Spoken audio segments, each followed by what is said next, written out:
Hi guys, welcome back to new video. ಯಾರೆಲ್ಲ KCET second round option ಟಿ complete ಮಾಡಿದ್ದೀರಾ, completed ಅಂತ ಹಾಕಿ. ಯಾಕೆಂತ ಹೇಳಿದ್ರೆ ಈಗ ಆಪ್ಷನ್ ಟಿ ಕಂಪ್ಲೀಟ್ ಆದಮೇಲೆ ನಿಮ್ಮ ನೆಕ್ಸ್ಟ್ ಸ್ಟೆಪ್ ಏನೇ ಸೆಕೆಂಡ್ ರೌಂಡ್ ರಿಸಲ್ಟ್ಸ್ಗೆ ವೆಯ್ಟ್ ಮಾಡುವಂಥದ್ದು. ಸೊ ಸೆಕೆಂಡ್ ರೌಂಡ್ ರಿಸಲ್ಟ್ಸಲ್ಲಿ ಒಂದು ಒಳ್ಳೆ ಕಾಲೇಜ್ ಪಡ್ಕೊತೀರಾ. ನೆಕ್ಸ್ಟ್ ಸೆಕೆಂಡ್ ರೌಂಡಲ್ಲಿ almost 80% of the students admission ಆಗಿಬಿಡ್ತೀರಾ. ಅದಕ್ಕಿಂತ ಮುಂಚೆ ನಮ್ಮ ಚಾನಲ್ನ ವೀಡಿಯೋಸು ನಿಮಗೆ ಯಾವ ರೀತಿ ಹೆಲ್ಪ್ ಆಯಿತು, ಏನಾದರೂ ಹೆಲ್ಪ್ ಆಯಿತಾ, ಈ ರೀತಿ ನಿಮ್ಮ ಅನಿಸಿಕೆಗಳನ್ನ ಕಮೆಂಟ್ ಬಾಕ್ಸಲ್ಲಿ ತಿಳಿಸಿ. ಪ್ರತಿಯೊಬ್ಬರು ಕಮೆಂಟ್ ಕೂಡ ಓದ್ತೀನಿ. ಬಟ್ ಈ ಒಂದು ವಿಡಿಯೋದಲ್ಲಿ ನಾನು KCET ಕಟ್ ಆಫ್ ಯಾವಾಗ ರಿಲೀಸ್ ಮಾಡ್ತಾರೆ ಸೆಕೆಂಡ್ ರೌಂಡ್ದು, ಮತ್ತು ನಿಮ್ಮ ರಿಸಲ್ಟ್ಸ್ ಯಾವಾಗ ಬಿಡ್ಬೋದು, ಮತ್ತು ಕಾಲೇಜ್ ಯಾವಾಗ ಸ್ಟಾರ್ಟ್ ಆಗ್ಬೋದು, ಮತ್ತು SNQ ಕೋಟಾ, ನಿಮ್ಮ SNQ ಕೋಟಾ ಸೆಕೆಂಡ್ ರೌಂಡಲ್ಲಿ ಸಿಗುತ್ತಾ, ಈ ರೀತಿ ಕಂಪ್ಲೀಟ್ ಡೀಟೇಲ್ಸು ಇಲ್ಲಿವರೆಗೂ ಏನೆಲ್ಲ ಅಪ್ಡೇಟ್ಸ್ ಇದೆ ಇದ್ರ ಬಗ್ಗೆ ಎಲ್ಲ ತಿಳಿಸ್ಕೊಡ್ತೀನಿ. ಆದ್ದರಿಂದ ವಿಡಿಯೋ ಇನ್ಫಾರ್ಮೇಟಿವ್ ಆಗಿರುತ್ತೆ. ವಿಡಿಯೋನೆಲ್ಲೂ ಸ್ಕಿಪ್ ಮಾಡಿದೆ ಕೊನೆ ತನಕ ನೋಡ್ತಾ ಹೋಗಿ.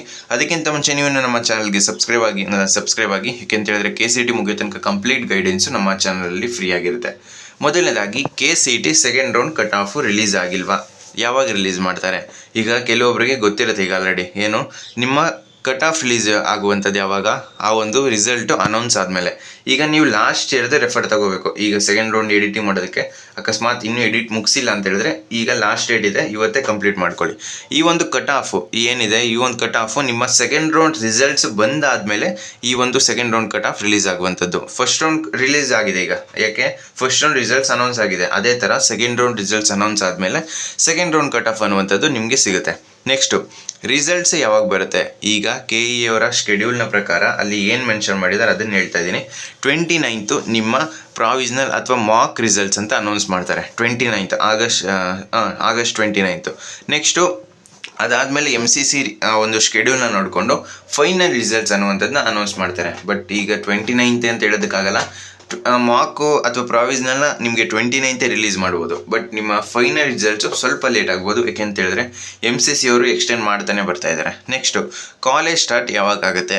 ಈಗ ನೋಡಿ, ನಿಮಗೆ ಆಲ್ರೆಡಿ ತಿಳಿಸಿದಾಗೆ ಸೆಪ್ಟೆಂಬರ್ 15 ಆಲ್ಮೋಸ್ಟ್ ಆಟೋನಮಸ್ ಕಾಲೇಜು ಸ್ವಲ್ಪ ಬೇಗ ಸ್ಟಾರ್ಟ್ ಆಗ್ಬೋದು. ಬಟ್ VT ಅವರೆಲ್ಲ ಸೆಪ್ಟೆಂಬರ್ 15 ಸ್ಟಾರ್ಟ್ ಮಾಡಬೇಕು. ಸೆಪ್ಟೆಂಬರ್ 15 ಈಗ ನೀವು ನಿಮ್ಮ ಏನು ಮೇಯ್ನ್ ಉದ್ದೇಶ ಏನಾಗಿರ್ಬೇಕಂತ ಹೇಳಿದ್ರೆ ಒಂದೊಳ್ಳೆ ಕಾಲೇಜಲ್ಲಿ ಸೀಟ್ ಪಡ್ಕೋಬೇಕಾಗಿರೋದು. ಕಾಲೇಜು ಸ್ಟಾರ್ಟ್ ಆಗಲಿ ಬಿಡಿ, ಪೋರ್ಷನ್ಸು ಏನು ಒಂದು 15 ಡೇಸಲ್ಲಿ ಎಷ್ಟು ಪೋರ್ಷನ್ಸ್ ಮುಗಿಸೋದಕ್ಕಾಗುತ್ತೆ. ನಿಮ್ಮ ಮೇಯ್ನ್ ಈಗ ಏನು ಇಂಟೆನ್ಷನ್ ಏನಾಗಿರಬೇಕು ಅಂತ ಹೇಳಿದ್ರೆ ಒಂದೊಳ್ಳೆ ಕಾಲೇಜ್ ಸೀಟ್ ಪಡ್ಕೋಬೇಕು. ಯಾವ ಕಾಲೇಜ್ ನಿಮಗೆ ಯಾವ ಕಾಲೇಜ್ ಎಕ್ಸ್ಪೆಕ್ಟ್ ಮಾಡ್ತಾ ಇದ್ದೀರಾ, ಈಗ ಸೆಕೆಂಡ್ ರೌಂಡಲ್ಲಿ ಸಿಗಲಿಲ್ವಾ, ಸೆಕೆಂಡ್ ಎಕ್ಸ್ಟೆಂಡ್ ರೌಂಡ್ ಕೂಡ ಇದೆ, ನೀವು ವೆಯ್ಟ್ ಮಾಡ್ಬೋದು. ಬಟ್ ಫೀಸ್ ಪೇಮೆಂಟ್ ಇರುತ್ತೆ. ಅಕಸ್ಮಾತ್ ಸೆಕೆಂಡ್ ಎಕ್ಸ್ಟೆಂಡ್ ರೌಂಡಲ್ಲಿ ಯಾವ ಕಾಲೇಜ್ ಸಿಗುತ್ತೆ ಅದೇ ಒಂದು ಕಾಲೇಜ್ಗೆ ನೀವು ಅಡ್ಮಿಷನ್ ಆಗಬೇಕು. ಬಟ್ ಸೆಕೆಂಡ್ ರೌಂಡಲ್ಲಿ ನೀವು ಫೀಸ್ ಪೇಮೆಂಟ್ ಕಂಪಲ್ಸರಿ. ಇಲ್ಲ ನೀವು ಕಾಲೇಜ್ಗೆ ಜಾಯ್ನ್ ಆಗಬೇಕು, ಇಲ್ಲ ಅಂತ ಹೇಳಿದ್ರೆ ಚಾಯ್ಸ್ 4 ಕೊಟ್ಟು ನೀವು ಆಪ್ಷನ್ ಡಿ ಪ್ರೋಸೆಸ್ಸಿಂದನೇ ಎಕ್ಸಿಟ್ ಆಗ್ಬೋದು. ನೆಕ್ಸ್ಟು ಕಾಲೇಜ್ ಸ್ಟಾರ್ಟು ಗೊತ್ತಾಯಿತು. ಈಗ ಸ್ಟಾರ್ಟಿಂಗ್ ನಿಮಗೆ ಒಂದು 10 to 15 ಡೇಸು ಇಂಡಕ್ಷನ್ ಪ್ರೋಗ್ರಾಮ್ಸ್ ಅಂತ ಮಾಡ್ತಾರೆ. ಸೊ ಅದು ಗೊತ್ತಿರುತ್ತೆ ಎಲ್ಲರಿಗೂ. ನೆಕ್ಸ್ಟು SNQ ಕೋಟಾ ಬಗ್ಗೆ ಹೇಳಬೇಕು ಅಂತ ಹೇಳಿದ್ರೆ SNQ ಕೋಟಾ ಈಗ ಫಸ್ಟ್ ರೌಂಡಲ್ಲಿ ಸಿಕ್ಕಿರೋರು ಹೋಲ್ಡ್ ಮಾಡ್ಕೊಂಡು ಇರ್ತಾರೆ. ಬಟ್ ಸೆಕೆಂಡ್ ರೌಂಡಲ್ಲಿ ಅದು ಕನ್ಫರ್ಮಾ? ಖಂಡಿತ ಕನ್ಫರ್ಮ್ ಇಲ್ಲ. ಯಾವಾಗ ಕನ್ಫರ್ಮು? ಅಕಸ್ಮಾತ್ ಅವರು ಒಂದು 10 ಕಾಲೇಜ್ನ ಆ್ಯಡ್ ಮಾಡಿರ್ತಾರೆ. 10th ಕಾಲೇಜು ಈ ಒಂದು ಯಾವುದು SNQ ಕೋಟಾ ಸಿಕ್ಕಿರುತ್ತೆ, ಹೋಲ್ಡ್ ಮಾಡ್ಕೊಂಡಿರ್ತಾರೆ. ನೆಕ್ಸ್ಟು 1st 9th ತನಕ ಆಪ್ಷನ್ ಇದೆಯಲ್ಲ, ಈ ಕಾಲೇಜಲ್ಲಿ ಯಾವುದಾದ್ರೂ SNQ ಕೋಟಾ ಅವ್ರಿಗೆ ಸೆಕೆಂಡ್ ರೌಂಡಲ್ಲಿ ಅಪ್ಗ್ರೇಡ್ ಆದರೆ ಅಥವಾ ಕಾಲೇಜ್ ಸಿಕ್ಕಿದ್ರೆ ಅದರಲ್ಲಿ ಬೇರೆ ಸ್ಟೂಡೆಂಟ್ಸ್ಗಿಂತ ಇವರ ರ್ಯಾಂಕ್ ಚೆನ್ನಾಗಿದ್ದು ಇವರ ಇನ್ಕಮ್ ಕಮ್ಮಿ ಇತ್ತು ಅಂತ ಹೇಳಿದ್ರೆ ಆವಾಗ SNQ ಕೋಟಾ ಸಿಗುತ್ತೆ. ಇಲ್ಲ ಅಂತ ಹೇಳಿದ್ರೆ ಈಗ ಏನಿದೆ, ಈಗ SNQ ಕೋಟಾ ಇವ್ರಿಗೆ ಓಲ್ಡಲ್ಲಿ ಇರೋದು ಯಾವಾಗ, ಅಕಸ್ಮಾತ್ 1st 9th ತನಕ ಯಾವ ಕಾಲೇಜ್ ಇವ್ರಿಗೆ ಅಲಾಟ್ ಆಗಿಲ್ಲ, ಆವಾಗ ಮಾತ್ರ SNQ ಕೋಟಾ ಹೋಲ್ಡಲ್ಲಿ ಇರುತ್ತೆ. ಸೊ ಇದೊಂದು ಅರ್ಥ ಆಯಿತು. ಸೆಕೆಂಡ್ ರೌಂಡಲ್ಲಿ ನಿಮಗೆ SNQ ಕೋಟಾ ಸಿಗೋ ಚಾನ್ಸಸ್ ಇದೆ, ಬಟ್ ಚಾನ್ಸಸ್ ತುಂಬ ಕಡಿಮೆ. ಈಗ SNQ ಕೋಟಾ ಸಿಗೋರು ಆಲ್ಮೋಸ್ಟ್ ಯಾರೂ ಬಿಟ್ಕೊಡೋದಕ್ಕೆ ಟ್ರೈ ಮಾಡಲ್ಲ. ಅಂದರೆ ಗೊತ್ತಿಲ್ಲದವರು, ಈ ಪ್ರೋಸೆಸ್ ಗೊತ್ತಿಲ್ಲದವರು ಆ ಒಂದು SNQ ಕೋಟಾನ ಬಿಟ್ಕೊಟ್ಬಿಡ್ತಾರೆ. ಯಾಕೆಂತ ಹೇಳಿದ್ರೆ SNQ ಕೋಟಾ ತುಂಬ ಸ್ಟೂಡೆಂಟ್ಸ್ ಕನಸೋದು. ಯಾಕೆಂತ ಹೇಳಿದ್ರೆ ನಿಮ್ಮ ಕಂಪ್ಲೀಟ್ ಇಂಜಿನಿಯರಿಂಗ್ ಆಲ್ಮೋಸ್ಟ್ 2 lakhs ಒಳಗಡೆ ಮುಗಿಸ್ಬಿಡ್ಬೋದು. ಈ ಒಂದು ಚಾನ್ಸ್ನ ಮಿಸ್ ಮಾಡ್ಕೋಬೇಡಿ. ಅಕಸ್ಮಾತ್ ಸೆಕೆಂಡ್ ರೌಂಡಲ್ಲಿ ಸಿಕ್ಕಿದ್ರೆ ಅಡ್ಮಿಷನ್ ಆಗಲೇಬೇಕು, ಸೆಕೆಂಡ್ ರೌಂಡಲ್ಲಿ ಆಗಲೇಬೇಕು. ಬಟ್ ಫಸ್ಟ್ ರೌಂಡಲ್ಲಿ ನಿಮಗೆ ಚಾನ್ಸ್ ಇತ್ತು. ಈಗ ಅಕಸ್ಮಾತ್ ನೀವು ಈಗ ಇನ್ನೂ ಆಪ್ಷನ್ ಇದೆ ನಿಮಗೆ SNQ ಕೋಟಾನೇ ಉಳಿಸ್ಕೋಬೇಕು ಅಂತ ಹೇಳಿದ್ರೆ ನಿಮ್ಮ ಕಾಲೇಜ್ ಲಿಸ್ಟಲ್ಲಿ ಮಿಕ್ಕಿದೆಲ್ಲ ಕಾಲೇಜ್ನು ಡಿಲೀಟ್ ಮಾಡ್ಕೊಳ್ಳಿ. ಆವಾಗ ನಿಮಗೆ SNQ ಕೋಟಾ ಕನ್ಫರ್ಮ್ ಆಗಿ ಹೋಲ್ಡಲ್ಲಿ ಇರುತ್ತಲ್ಲ ಅದೇ ಕಾಲೇಜ್ ಸಿಗುತ್ತೆ. ಬಟ್ SNQ ಕೋಟಾ ನಮ್ಮ ವೆರಿಫಿಕೇಷನ್ ಸ್ಲಿಪ್ಪಲ್ಲಿ ಎಷ್ಟು ಅಂತ ಇದೆ, ನಮ್ಗೆ ಸಿಕ್ಕಿಲ್ಲ ಅಂತ ಹೇಳಿದ್ರೆ ನೀವು ಎಲಿಜಿಬಲ್ ಇದ್ದೀರಾ ಅಂತ ಅಷ್ಟೇ. ನಿಮ್ಗೆ ಸಿಗಬೇಕು ಅಂತ ಹೇಳಿದ್ರೆ ಬೇರೆ ಸ್ಟೂಡೆಂಟ್ಸ್ಗಿಂತ ನಿಮ್ಮ ಇನ್ಕಮ್ಮು ಕಡಿಮೆ ಇರಬೇಕು. ಸೊ ಇದೊಂದು ಅರ್ಥ ಆಯಿತು. ನೆಕ್ಸ್ಟು ಈಗ ಕಾಲೇಜ್ ಲಿಸ್ಟ್ನ ನೀವು ಎಡಿಟ್ ಮಾಡಬೇಕಾದ್ರೆ ಭಾಳ ಕೇರ್ಫುಲ್ ಆಗಿರಬೇಕು. ಸೊ ಈ ಒಂದು ಪ್ರಿಂಟ್ನ ಕೊನೆಯಲ್ಲಿ ನೀವು ತಗೊಳ್ಳಿ. ಅಲ್ಲಿ ನೆಕ್ಸ್ಟ್ ಆಪ್ಷನ್ ಎಂಟ್ರಿ ಎಡಿಟ್ ಎಲ್ಲ ಕಂಪ್ಲೀಟ್ ಆದಮೇಲೆ ಈ ಒಂದು ಪ್ರಿಂಟ್ ತೊಗೊಂಡು ಚೆಕ್ ಮಾಡುವಂಥದ್ದು ನಿಮ್ಮ ಲಾಸ್ಟ್ ಸ್ಟೆಪ್ಪು. ನೋಡಿ ಇಷ್ಟು ದಿನ ನೀವು ಟೈಮ್ ಸ್ಪೆಂಡ್ ಮಾಡಿ ಆಪ್ಷನ್ ಎಂಟ್ರಿ ಮಾಡಿ ಎಕ್ಸಾಮ್ ಬರೆದು ಆಪ್ಷನ್ ಎಂಟ್ರಿ ಆಮೇಲೆ ಬಂದಿರೋದು, ಆಪ್ಷನ್ ಎಂಟ್ರಿ ಎಲ್ಲ ಮಾಡಿದ್ದೀರಾ. ಈ ಒಂದು ಕೊನೆಯ ಸ್ಟೆಪ್ಪು ನೀವು ಚೆಕ್ ಮಾಡಲಿಲ್ಲ ಅಂತ ಹೇಳಿದ್ರೆ ಸುಮ್ಮನೆ ಯಾವುದ್ಯಾವುದೋ ಕಾಲೇಜ್ ಸಿಕ್ಕಿ ನೀವು ಆಮೇಲೆ ಸಫರ್ ಪಡೋದಕ್ಕಿಂತ ಈಗಲೇ ಒಂದು ಸಲ ಚೆಕ್ ಮಾಡ್ಕೊಳ್ಳಿ. ನೆಕ್ಸ್ಟು ಈಗ ನೋಡಿ ಕ್ಯಾಟಗರಿ ವೈಸ್ ಕಟ್ ಆಫ್, ಇದಕ್ಕೆ most of the students request ಮಾಡ್ಕೊಂಡ್ರಿ. ಸೊ ಏನಂತ ಅಮೌಂಟು ಕಡಿಮೆ ಮಾಡಿ ನಾವು ತೊಗೊತೀವಂತ. ಈಗ ನೋಡಿ ನಿಮಗೆ ಲಾಸ್ಟ್ ದಿನ ಇವತ್ತು 25th, ಇವತ್ತು ನಿಮಗೆ ಜಸ್ಟ್ 19 ರುಪೀಸ್ಗೆ ಈ ಒಂದು ಕ್ಯಾಟಗರಿ ವೈಸ್ ಕಟ್ ಆಫ್ನ ನಿಮಗೆ ಕೊಡ್ತಾ ಇದ್ದೀನಿ. ಜಸ್ಟ್ 19 ರುಪೀಸ್ನ ಪೇ ಮಾಡಿದ್ರಿ ಅಂತ ಹೇಳಿದ್ರೆ ನಿಮಗೆ category wise computer science, electronics, electrical ಮತ್ತು ಆರ್ಟಿಫಿಷಿಯಲ್ ಇಂಟೆಲಿಜೆನ್ಸು, ಸಿವಿಲು, ಮೆಕ್ಯಾನಿಕಲ್, ಅದರಲ್ಲಿ 2AG 2A 6 ಮತ್ತು 3A ST SC GM ಈ ರೀತಿ ಪ್ರತಿಯೊಂದು ಕ್ಯಾಟಗರಿನೂ ಇನ್ಕ್ಲೂಡ್ ಆಗಿರುತ್ತೆ. ಸೊ ಈ ಒಂದು ಕಟ್ ಆಫ್ನ ನೀವು ಜಸ್ಟ್ 19 ರುಪೀಸ್ ಎಲ್ಲೆಲ್ಲೋ ಖರ್ಚು ಮಾಡ್ತೀರಾ ಇದಕ್ಕೆ ಯೂಸ್ ಮಾಡ್ಕೊಳ್ಳಿ. Just 19 rupees. ಇದನ್ನು ಮುಂಚೆ ನಾನು 149 ರುಪೀಸ್ ಅಂದರೆ ಕೊಡ್ತಾ ಇದ್ದಿದ್ದು, ಬಟ್ ಈಗ ಲಾಸ್ಟ್ ದಿನ ಇದೆ. ಸ್ಟೂಡೆಂಟ್ಸು ಅಕಸ್ಮಾತ್ ಇದನ್ನು ಪರ್ಚೇಸ್ ಮಾಡೋಕ್ಕಾಗಲಿಲ್ಲ ಅಂತ ಹೇಳಿದ್ರೆ ಜಸ್ಟ್ ಈಗ ಫ್ರೀ ಕೊಟ್ಟರೆ ಮುಂಚೆ ತೊಗೊಂಡಿರೋರಿಗೆ ಅದು ಸರಿ ಬರೋಲ್ಲ. ಆದ್ದರಿಂದ ಜಸ್ಟ್ 19 ರುಪೀಸ್ ನೀವು ಪೇ ಮಾಡಿದ್ರೆ ಈ ಒಂದು ಲಿಸ್ಟು ನಿಮಗೆ ಸಿಗ್ತಾ ಹೋಗುತ್ತೆ. ಈ ಒಂದು ನೀವು ಲಿಸ್ಟ್ನ ನೋಡಿಕೊಂಡು ನಿಮ್ಮ ಆಪ್ಷನ್ ಎಂಟ್ರಿ ಲಿಸ್ಟ್ನ ಎಡಿಟ್ ಮಾಡೋದು compulsory.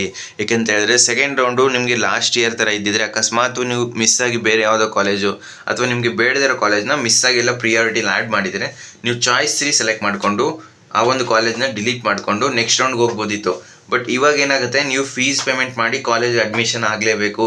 Next second extend round rules ಬೇರೆ ಇರುತ್ತೆ, ಅದನ್ನ KE ಅವರು ಇನ್ನೂ ತಿಳಿಸಿಲ್ಲ. ಈಗ ಸೆಕೆಂಡ್ ರೌಂಡಲ್ಲಿ ನಿಮ್ಗೆ ಸೀಟ್ ಸಿಗಲಿಲ್ಲ ಅಂತ ಅಂದ್ಕೊಳ್ಳಿ, ನೀವು ಚಾಯ್ಸ್ 3 ಕೊಟ್ಟಿರ್ತೀರ, ಸೆಕೆಂಡ್ ರೌಂಡಲ್ಲಿ ಸೀಟ್ ಸಿಕ್ಕಿಲ್ಲ ಅಥವಾ ಸೀಟ್ ನಾಟ್ ಅಲಾಟೆಡ್ ಅಂತ ಬಂದಿರುತ್ತೆ ಫಸ್ಟ್ ರೌಂಡಲ್ಲಿ, ಸೆಕೆಂಡ್ ರೌಂಡಲ್ಲಿ ನಿಮಗೆ ಸೀಟ್ ಸಿಕ್ಕಿಲ್ಲ. ಆವಾಗ ನೀವೇನು ಮಾಡ್ಬೋದು, ಆಪ್ಷನ್ ಎಂಟ್ರಿ ಪ್ರೊಸೆಸ್ಸಿಂದ ಎಕ್ಸಿಟ್ ಆಗ್ಬೋದು. ಸೊ ನಾನು KE ಅವ್ರಿಗೆ ಕೇಳಿದಾಗ ಹೌದು ಅವರು ಆಪ್ಷನ್ ಎಂಟ್ರಿ ಪ್ರೊಸೆಸ್ಸಿಂದ ಎಕ್ಸಿಟ್ ಆಗ್ಬೋದು, ಬಟ್ ಅದು ಮುಂದೆ ತಿಳಿಸ್ತಾರೆ ಯಾವ ರೀತಿ ಏನು ಅಂತ. ನೆಕ್ಸ್ಟು ಸೆಕೆಂಡ್ ಎಕ್ಸ್ಟೆಂಡ್ ರೌಂಡ್ ಈ ವರ್ಷ ಬೇರೆ ರೀತಿ ಇರುತ್ತೆ, ಅದು ಸಪ್ರೇಟು ಆಪ್ಷನ್ ಎಂಟ್ರಿ ಮಾಡಬೇಕಾ ಅದು KE ಅವರೇ ತಿಳಿಸ್ಬೇಕು. ಬಟ್ KE ಅವರು ನಿಮಗೆ ತಿಳಿಸ್ತಾರೆ, ಆದರೆ ತುಂಬ ಲೇಟ್ ಆಗುತ್ತೆ. ಈಗಲೇ ನಿಮಗೆ ಸೆಕೆಂಡ್ ಎಕ್ಸ್ಟೆಂಡ್ ರೌಂಡ್ ಬಗ್ಗೆ ನಿಮಗೆ ಒಂದು ಸ್ವಲ್ಪ ಗೈಡೆನ್ಸ್ ಕೊಟ್ಟರೆ ನೆಕ್ಸ್ಟು ನೀವು ಡಿಸಿಷನ್ ಮಾಡ್ಬೇಕಾದ್ರೆ ಈಸಿ ಆಗುತ್ತೆ.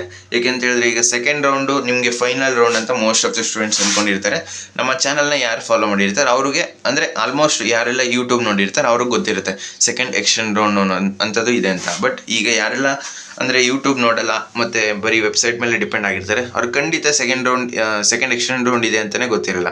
ಆದ್ದರಿಂದ KE ಅವರು ತಿಳಿಸೋದನ್ನ ಸ್ವಲ್ಪ ಬೇಗ ತಿಳಿಸಿದ್ದಾರೆ. ಈಗ ನೋಡಿ ಸೆಕೆಂಡ್ ಎಕ್ಸ್ಟೆಂಡ್ ರೌಂಡ್ ಬಗ್ಗೆ ಇವಾಗಲೇ ನಿಮಗೆ ಗೈಡ್ ಮಾಡ್ತಾ ಬಂದರೆ ಯೂಟ್ಯೂಬ್ ಚಾನಲ್ ಮುಖಾಂತರ ಇರ್ಬೋದು ಅಥವಾ ವೆಬ್ಸೈಟ್ ಮುಖಾಂತರ ಇರ್ಬೋದು, ನಿಮಗೆ ಗೈಡ್ ಮಾಡ್ತಾ ಬಂದರೆ ಆವಾಗ ಒಂದು ಸ್ವಲ್ಪ ನಾಲೆಡ್ಜ್ ಇರುತ್ತೆ. ನಿಮಗೆ ಸಡನ್ನಾಗಿ ಈ ಒಂದು ಏನು ಸೆಕೆಂಡ್ ಎಕ್ಸ್ಟೆಂಡ್ ರೌಂಡಲ್ಲಿ ಪಾರ್ಟಿಸಿಪೇಟ್ ಮಾಡಿ ಅಂತ ಹೇಳಿದ್ರೆ ಆವಾಗ ಒಂದು ಸ್ವಲ್ಪ ಕನ್ಫ್ಯೂಸ್ ಆಗುತ್ತೆ. ಸೊ ನಮ್ಮ ಚಾನಲ್ಗೆ ಸಬ್ಸ್ಕ್ರೈಬ್ ಆಗಿತ್ತು ಅಂತ ಹೇಳಿದ್ರೆ ನಿಮಗೆ ಯಾವುದೇ ರೀತಿ ಕನ್ಫ್ಯೂಷನ್ಸ್ ಇರಲ್ಲ, ಪ್ರತಿಯೊಂದು ಸ್ಟೆಪ್ನು ನಿಮಗೆ ಕ್ಲೀನಾಗಿ ಎಕ್ಸ್ಪ್ಲೇನ್ ಮಾಡ್ತೀನಿ. ಆದ್ದರಿಂದ ಯಾರೆಲ್ಲ ನಮ್ಮ ಚಾನಲ್ಗೆ ಇನ್ನೂ ಸಬ್ಸ್ಕ್ರೈಬ್ ಆಗಿ. ಮತ್ತು ಹೇಳಿದ್ನಲ್ಲ, ನಿಮ್ಮ ಈ ಒಂದು ಕೌನ್ಸಿಲಿಂಗಲ್ಲಿ ನಮ್ಮ ವೀಡಿಯೋಸು ಯಾವ ರೀತಿ ಹೆಲ್ಪ್ ಆಯಿತು ಕಮೆಂಟ್ ಬಾಕ್ಸಲ್ಲಿ ತಿಳಿಸಿ. ವೆಯ್ಟ್ ಮಾಡ್ತಾ ಇರ್ತೀನಿ ನಿಮ್ಮ ಕಮೆಂಟ್ಗೆ. ಮತ್ತು ಈ ಒಂದು ಕ್ಯಾಟಗರಿ ವೈಸ್ ಕಟ್ ಆಫ್ ಬೇಕು ಅಂತ ಹೇಳಿದ್ರೆ ಜಸ್ಟ್ 19 ರುಪೀಸ್ ಪೇ ಮಾಡಿ. ಪೇಮೆಂಟ್ ಮಾಡಿದ್ಮೇಲೆ ನೀವು 10 to 15 ಸೆಕೆಂಡ್ಸ್ ವೆಯ್ಟ್ ಮಾಡಲೇಬೇಕು. ಮಿನಿಮಮ್ ಒಂದು 20 ಸೆಕೆಂಡ್ಸ್ ಅಂತ ಅಂದ್ಕೊಳ್ಳಿ. ಖಂಡಿತ ಪ್ರತಿಯೊಬ್ಬರಿಗೂ ಆ ಒಂದು PDF ಡೆಲಿವರ್ ಆಗುತ್ತೆ. ಬಟ್ ನೀವು ಪೇಮೆಂಟ್ ಆದ ತಕ್ಷಣ ವೆಯ್ಟ್ ಮಾಡಲ್ಲ, ಅದೊಂದು ಮಿಸ್ಟೇಕ್ ಮಾಡ್ತಾ ಇದ್ದೀರಾ. ಸೊ ಬೇಕು ಅಂತ ಹೇಳಿದ್ರೆ ಜಸ್ಟ್ 19 ರುಪೀಸ್ಗೆ ನೀವು ಪೇ ಮಾಡಿ. ಅಥವಾ ನಿಮಗೆ ಫ್ರೀಯಾಗಿ ಏನಾದರೂ ಬೇಕು ಅಂತ ಹೇಳಿದ್ರೆ ಅದನ್ನು ನೀವು, ಅಂದರೆ ನಿಮ್ಮ ಹತ್ರ ಆಗಲ್ಲ 19 ರುಪೀಸ್ನು ಪೇ ಮಾಡೋದಕ್ಕಾಗಲ್ಲ ಅಂತಂದರೆ ಇನ್ಸ್ಟಾಗ್ರಾಮ್ ಲಿಂಕ್ ಹಾಕಿರ್ತೀನಿ, ಅಲ್ಲಿ DM ಮಾಡಿ. ಸೊ ಟ್ರೈ ಮಾಡ್ತೀನಿ, ರಿಪ್ಲೈ ಜಾಸ್ತಿ ಬಂದರೆ ವೆಯ್ಟ್ ಮಾಡಿ, ಖಂಡಿತ ರಿಪ್ಲೈ ಮಾಡಿಕೊಡ್ತೀನಿ. ಸೊ ಫ್ರೆಂಡ್ಸ್, ಈ ವಿಡಿಯೋ ನಿಮ್ಗೆ ಇಷ್ಟವಾಗಿತ್ತು ಅಂದರೆ ಲೈಕ್ ಮಾಡಿ, ಕಮೆಂಟ್ ಮಾಡಿ, ಮತ್ತು ನಿಮ್ಮ ಫ್ರೆಂಡ್ಸ್ಗೆಲ್ಲ ಈ ವಿಡಿಯೋನ ಶೇರ್ ಮಾಡಿ. ನಿಮ್ಮ option entry editing last date ಇವತ್ತಿರುತ್ತೆ, ನೀವು ಕಂಪ್ಲೀಟ್ ಮಾಡ್ಕೊಳ್ಳಿ, ಆದಷ್ಟು ಬೇಗ ಕಂಪ್ಲೀಟ್ ಮಾಡ್ಕೊಳ್ಳಿ. ಅಕಸ್ಮಾತ್ ಏನಾದರೂ ಎಕ್ಸ್ಟೆಂಡ್ ಮಾಡಿದ್ರೆ ನಿಮಗೆ ಸಪ್ರೇಟು ವಿಡಿಯೋ ಮಾಡಿ ತಿಳಿಸ್ಕೊಡ್ತೀನಿ. ನಮ್ಮ ಚಾನಲ್ಗೆ ಸಬ್ಸ್ಕ್ರೈಬ್ ಆಗಿ ಬೆಲ್ ಐಕಾನ್ನ ಕ್ಲಿಕ್ ಮಾಡ್ಕೊಂಡಿರಿ.